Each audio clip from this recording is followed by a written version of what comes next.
кастрюля отворачивается.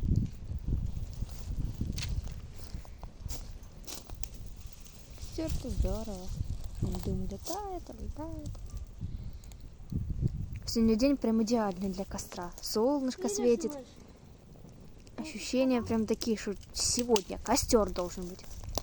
А еще мы тут будем картошку в зале печь. И сосиски. Да. Сосиски. Прикольно будет.